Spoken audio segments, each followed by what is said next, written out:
welcome to BeSimply. Today we have special guest Leo, the CEO of Credit Allegiant. He's going to talk to us about the power that you can return yourself by getting your credit square and back in balance. Without further ado, let's dive in with Leo.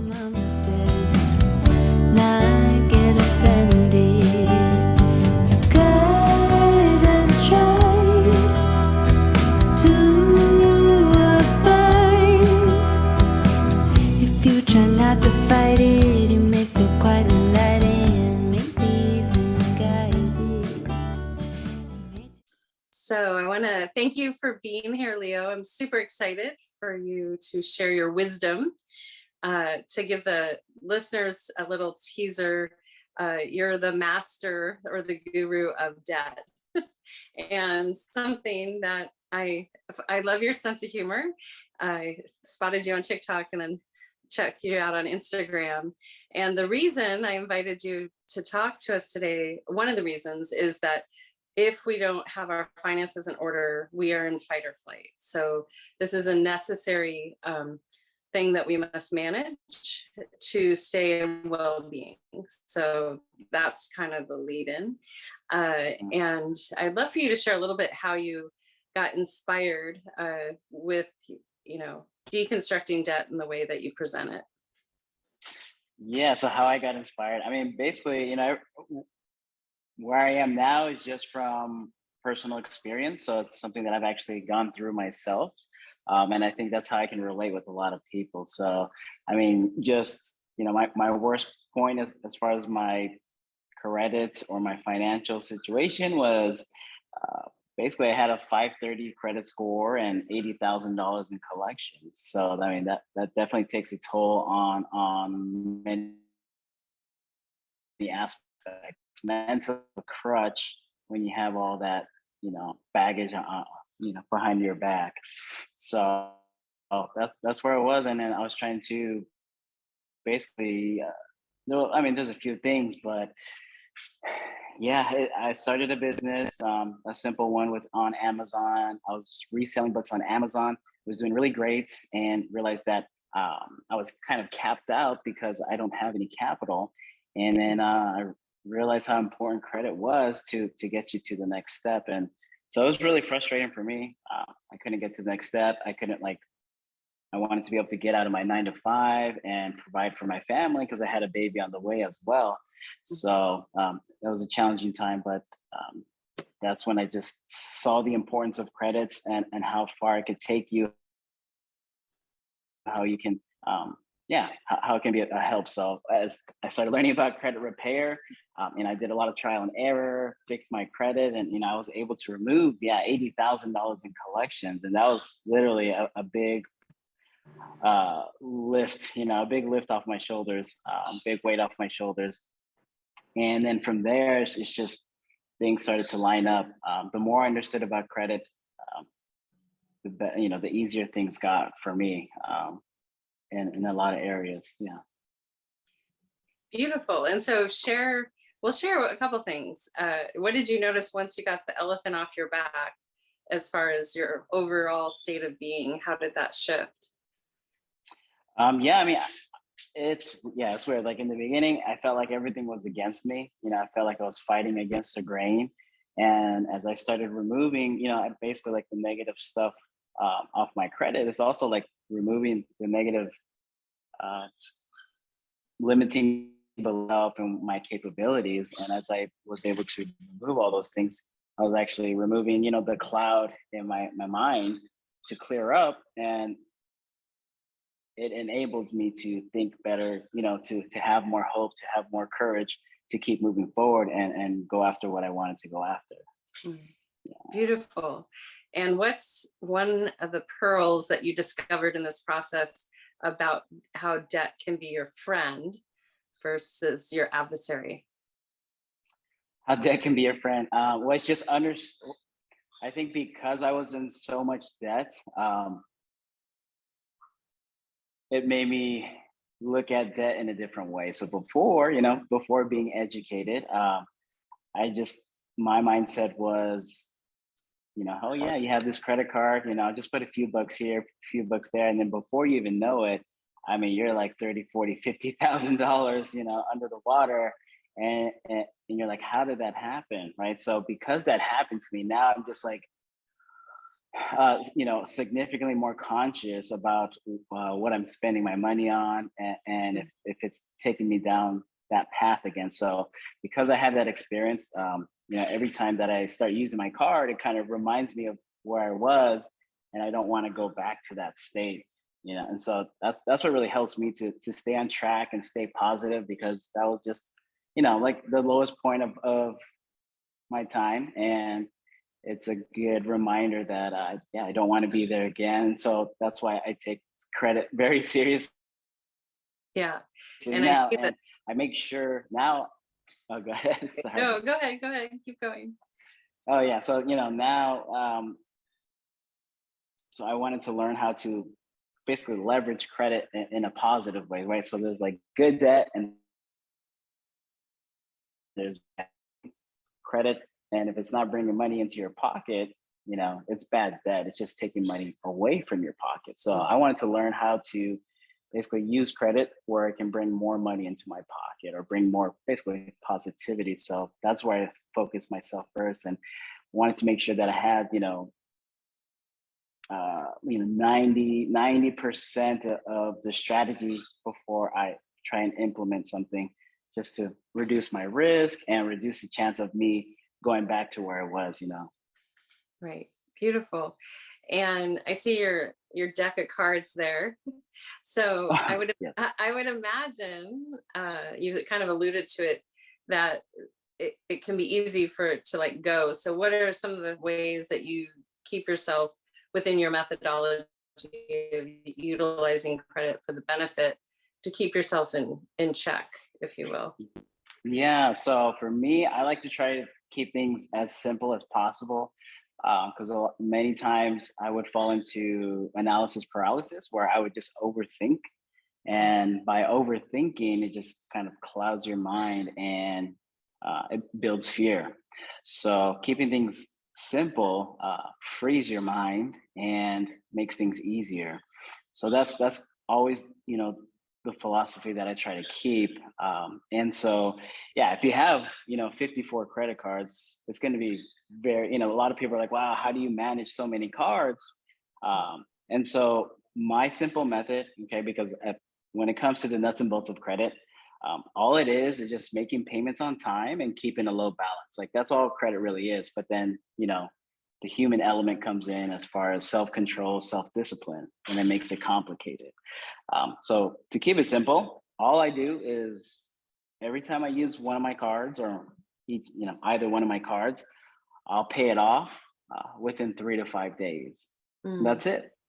That's it. So if I just do that one technique, I don't have to remember 54 due dates. I don't have to worry about getting late payments because I'm making, multiple payments a month. And my balance is going to stay low. So that's going to keep me away from getting into debt. So that's it. I mean, that's literally how I do it. And it just makes it so much easier. So I don't have to use an app to remember the due dates for 54 different dates, and the balance for 54 different accounts. Like, just as soon as I use that card, I'll pay it off in 3 to 5 days. That's it. That's beautiful. And so by having those 54 cards, what has that brought to you? Like, what has that given you the capacity to do initially? Like, Yeah. So the way I utilize it now is I do a lot of traveling, and a lot of traveling with my family as well. So I accumulate a lot of points, which is basically free points. So I could travel for free with my family as well. And then I also leverage it as for my businesses. So I have two businesses, and just leveraging credit into my business that way. Because one thing that kind of holds a lot of people back from scaling their business, or just scaling their, whatever they're pursuing to scale it, part of that limitation is lack of capital. So credit is a very useful tool as long as you use it correctly, to help you to take you to the next step, in whatever you're trying to pursue. So whether it's doing a podcast or going into real estate investing or to be a nonprofit organization. Capital is always required. And so that's, a big part of how it helped me to build my two businesses and get me out of the hole and actually get into a positive cash flow. Mm, beautiful. And share your businesses, your two businesses. Yeah, so my first one is a credit repair and consulting company. So I help improve people's credit by, removing their negative items like I did for myself. So yeah, I started that business because I understand a lot of people's pain because I was there personally. I was there, I went through it, and I got myself out of it. So, Yeah. and then just so many others that are in the same situation. And so, I decided to help by providing that service. Yeah, and that's what really scaled everything up. And then just coaching others as well, because others, needed some guidance on credit because there's a lot of different strategies for different, everyone's goals are different. So there's just basically a strategy for everyone's goals. One strategy may be better for one person if they're doing, in a certain type of industry, and then another strategy would be better for someone else in a different type of industry. So that's where I guide them. And then the second business is what I started this year, is a construction company, construction development company. So we do like commercial and federal contracts. And so that credit really helped us break a lot of barriers in the construction business. One of the biggest things is like getting bonded and insured. So typically the construction company needs to be in business for at least 2 years to be bonded and insured. But we were able to do it within 3 months. And that's because we were able to utilize our credit. And that broke a lot of barriers. So there's, a lot of companies even to this day that are 10 years old, 15 years old, and they're still not bonded. And a big part of that limitation is because of their credit. Beautiful. And then in a business setting like construction, consulting is a little bit easier. You don't have revenue like constraints as much, cash flow constraints as much as you do in construction. Have you utilized your credit to assist with that process? Oh yeah, most definitely. So I mean, that's one of them, right? So one of them is just being able to get bonded. So because we're able to get bonded, now we can go after federal contracts, because all federal contracts or most federal contracts require bonding and licenses. So if you don't have that, you can't even go after those. And then the other part is, once, when we win a project, like right now, we're almost done with a fire station for the city. And there's going to be some upfront costs. You have to pay for like just upfront costs, small fees, or you have to pay your subcontractors. So we pay our subcontractors. So that's how I'm leveraging all of these cards, because there's 0% interest for 12 months or up to 24 months. So it's practically free money that we're using to be able to pay for all these miscellaneous fees and these subcontractors. That way we can get the project going, and then of course we'll get paid by the government at the end, and then it'll pay the all our credit cards off. Yeah. Beautiful. Yeah. And also you're funny. Your videos are really hilarious. Where does that come out? Do you bring the humor out when people are sad about their debt? Did you have a sense of humor?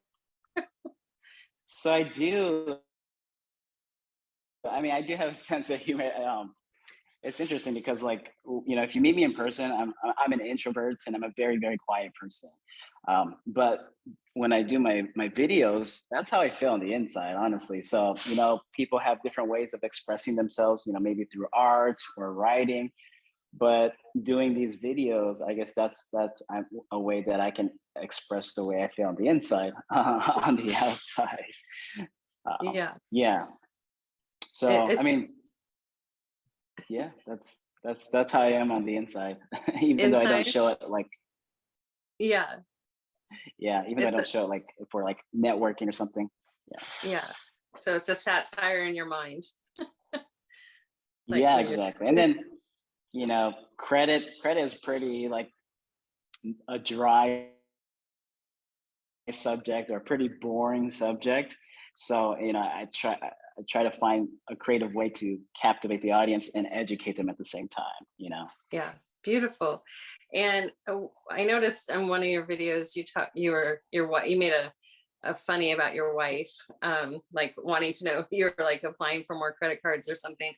Uh, can you share a little bit about in relationship how important it is to discuss credit and finances, and or if you think it is, share a little bit about that. In a relationship. Um, Let me try to think. I mean, from what I read, just finances is one of the biggest topics that create tension in a relationship. So, if you can understand it, and at least if one side understands it, then they can help the other side, right? So, and then yeah, I don't know. Honestly, my wife, she's the reason why that I keep moving forward. I'm learning a lot about credit, but and doing a business, but she's honestly the one that keeps me going forward and keeps pushing myself. I'm a human being, so sometimes I doubt myself. Sometimes I don't think I can do it, and she's always there to help me and support me. And she believes in me and she has that faith in me. And because of that, it keeps me motivated and keeps me going forward. So that's how our relationship is whenever, each other, one of us feels down, um, we support the other in whatever we're doing. And because we know that we can do it, and we can do it better as a team. So, Yeah, um, beautiful. Yeah. And this morning you made a very fancy coffee. I've seen twice where you uh-huh. put candy in coffee. You have a sweet tooth. A sweet tooth, yes. Yeah, I guess so. And I just recently have come to like getting an affinity for coffee and just trying to find just fun ways to make coffee. So, yeah, like putting the cookies and cream candy bar in there, because it's the same thing as adding like vanilla creamer, but It's probably instead of, better. yeah, you know. So I'm just always trying. Like the other day, I did like a creme brulee. I actually like Yes. created like a crust on top of the coffee and I cracked it Yeah, open. you're So hilarious. Did you really drink that one? I'm gonna have to. I'll show that one and link it below. But yeah, you're great.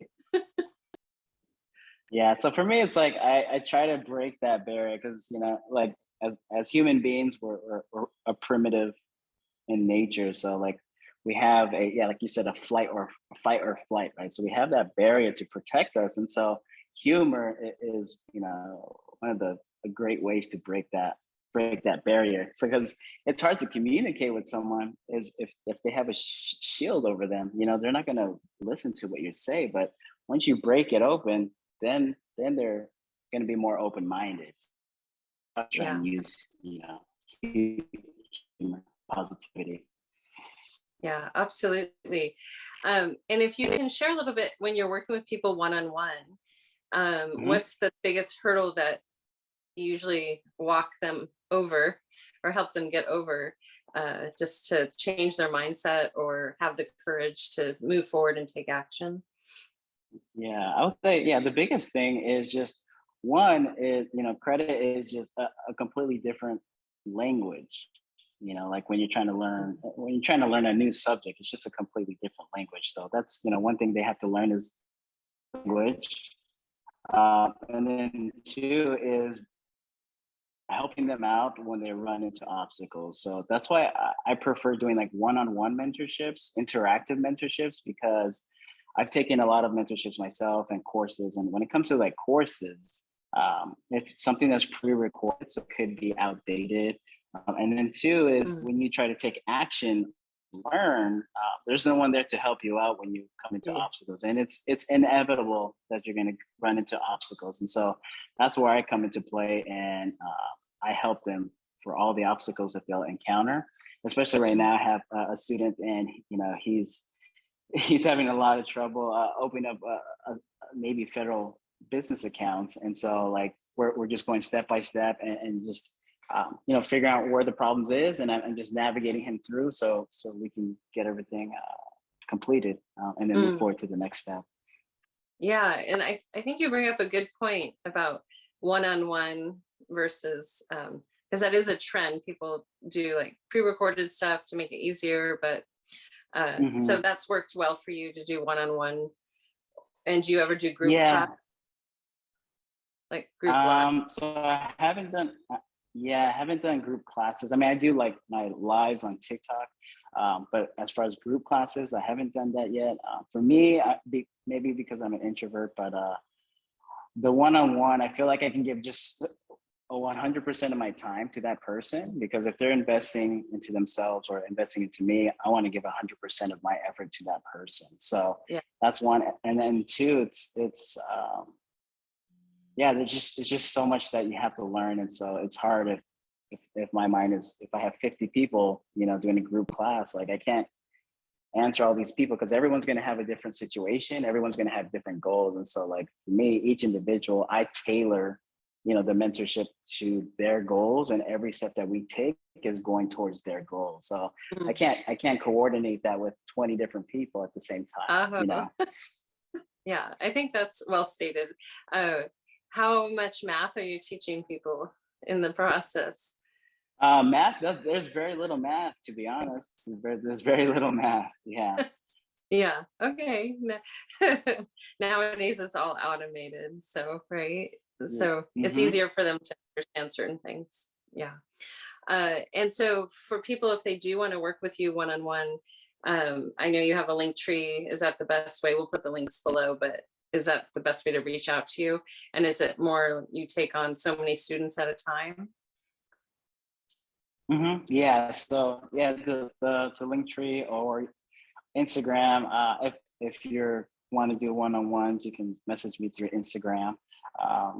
Yeah, I am limited just because I'm running two companies, and then I also try to do the mentorship. So I try to stick it to around like 5 people at a time. So Yeah. yeah. Okay, beautiful. And can you share some of the success stories without really revealing people's identities? Yeah, of course. Yeah, there's tons of success stories. Let's see. As far as like credit repair stuff, one of my best friends, he had a foreclosure, and he has a family. He wanted to get a house, but the foreclosure was not allowing him to. Mortgage lenders, they don't want to approve him. So we were able to remove that foreclosure, and a month after that, he got approved for $500,000 construction loan. So instead of getting Mm. a regular mortgage loan, he was getting a construction loan. So now he's actually building his own house. And that wouldn't have been possible if that foreclosure stayed on his credit. And as far as like the mentorship goes, I have another student. He wanted to open up a car dealership, so I helped him set up his LLC. I helped him get funding, and then I helped him get about $500,000 in his dealership floor plan. So now he can go and get inventory. This was within the first year of starting his business, and being able to get him, like $100,000 in 0% interest credit, and then also $500,000 to buy vehicle inventory. And so that's a big help, because if you're only using your own money, I mean, maybe you can only get one or two vehicles, and you have to like work slowly. But if you already have something that works, and all you're doing is rinse and repeating, then if you have more capital, you can just rinse and repeat it quicker, multiply it, and so you can scale up that way. Yeah. Yeah. You're like Santa Claus. I hope they appreciate that's awesome for what you bring to the table. Yeah. Yeah, I Um, mean that's my biggest gratification is seeing others succeed, from me helping them out. So I mean, I feel like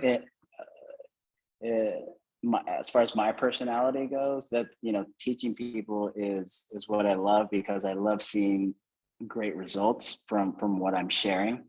yeah. Yeah, because I've been doing that, martial arts. I trained a lot of people to become black belts. Mm. In soccer, I was a sushi chef for 10 years. I had sushi chef for 10 years, and I was training others from level 0 all the way up to becoming a head sushi chef for the, a different restaurant. So I grew up teaching and training people and making masters out of masters. Yeah. Beautiful. Yeah. So I would say you're going to continue on that way.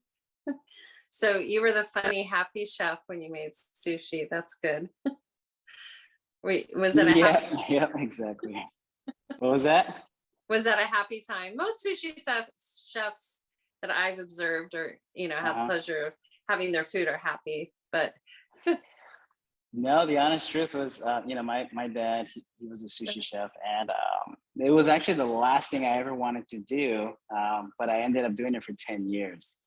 So I didn't enjoy it. What I did enjoy about it was, creating something new and seeing a smile on someone's face, but just being a chef in general, I mean, I did not like it, but I used that time to be the best version of myself. So, because I was thinking, if this is the last thing I wanted to do, and I can be really good at it, then imagine what I can do when I start doing something that I love to do. What a great attitude. Yeah. Yeah. And what didn't you like about the restaurant world? Was it the sushi, or is it just the demand in a restaurant? Yeah, just the restaurant business is just there's a lot of demand. Working 55 hours a week, it takes a toll on your body. You're working 12 hours a day. You can't really have a personal life, and yeah, you can't really have a personal life. And you come home, still feel empty. I just felt empty every day. It's financially. Having all that student loan debt, being a sushi chef, it's just, it's like working so many hours and putting all that effort, and it felt like it was going nowhere as far as financially, Yeah. So I wanted to get out of that, kind of get out of the rat race, because I knew that I could do more. I knew that there was more out there for me. I just had to be patient, and stick my be patient and just keep sticking myself out there until I find something that works. And but yeah, I've taken a lot of paths, and credit has definitely been my gateway to get me out of there and get into something new, and now, I just, moved into this house this year, and that was all from credit, being able to leverage my credit and help more people, and understanding credit helped me become on the positive side for sure. Yeah, beautiful. And so are you still practicing martial arts? I'm not, no. So that was like up until like high school. Yeah, so I was like in the Junior Olympics and the Junior World. I was actually trained to be in the 2004 Summer Olympics. Okay. But I didn't go through with it, just honestly, just because there's two other good friends of mine that we would always do martial arts together, and they would call us the Three Stooges, and they just stopped, and then my passion for it stopped as well. Yeah. So I just kind of moved on from there. Yeah. Yeah, well, you were accomplished. My sister was like an athlete like that, and I understand sometimes you get to your stopping point, but congratulations on all of that. Yeah, thank you. It keeps paying it forward. So, and then what state are you in to do construction? If anyone wants to look you up for that, or are you open to people contacting you for that too? Oh yeah. So yeah, I just moved from Arizona to Texas this year, so I'm in Texas. That's where our construction is there. Yeah, so we're a general contractor, and we mainly focus on like federal stuff, federal, state, and we're doing some commercial stuff. Like right now, we're working on building a warehouse for a construction. I'm sorry, building a warehouse for a trucking company. Yeah. Okay. Perfect. What city are you guys in? So we're in Houston. Yeah, we're based out of Houston, and our office is literally smack in the middle of downtown Houston. Yeah. Perfect. Well, I used to work in the architecture world, and I would definitely want you on my team if I was building out. So we'll at least pay it forward with this interview to maybe Okay, extend your good work in the area. So that's perfect. awesome. You never know where it goes. Yeah, All right. yeah, of course. Yeah. So, one last little tidbit of wisdom as people are going into spending season, as we have known it here in North America, at least. What can you recommend for them to keep themselves fiscally responsible yet still giving? Ooh, that's a good question. Well, besides the common thing, don't spend more than you have. Some creative ideas is, for example, is the credit cards have sign up bonuses, right? So credit cards have sign up bonuses. So, for example, my wife, she just applied for a Chase credit card, and it has a 100,000 point sign up bonus. So just by signing up for that card, you get 100,000 points, which is equivalent to $1,000 in cash. So you can kind of think about it that way. It's free cash, and you can use that cash for your holiday shopping. That way, it's less coming out of your pocket. Because like my whole philosophy with credit is just being able to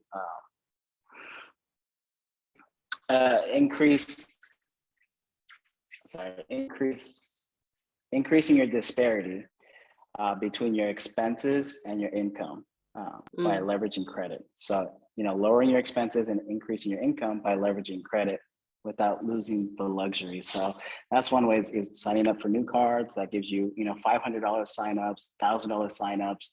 And then the other one is just using the right card is going to give you cash back. So, if you're doing grocery shopping, the Amex Blue Cash every day will give you 6% cash back on grocery shopping. So if you're doing like a lot of holiday cooking, that's one way to save or get money back for that is using the right card.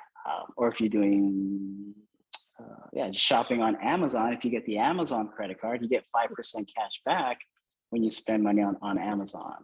Oh, yeah, perfect. All right, that's a way to do it as we go into the season. So, well, Leo, I appreciate you being here and creating all the content that you do. It's very helpful, I feel, and much needed, especially for even younger generations that are, they don't even know what to do with credit. So I love that you have it out there and available the way you do.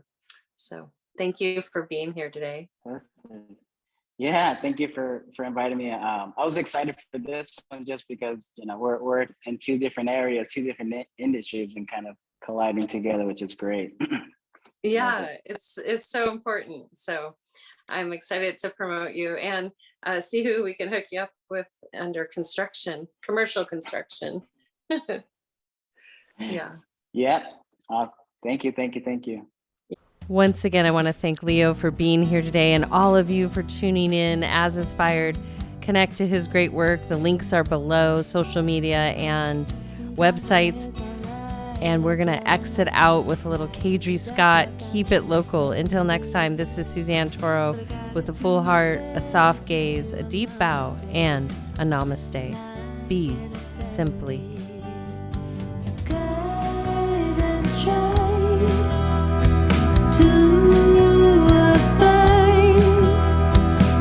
If you try not to fight it, you may feel quite let in, maybe even guided. It may take some practice before you exact it, but I promise it's worth your while. Gotta try to abide between you and I have yet to master my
pas tout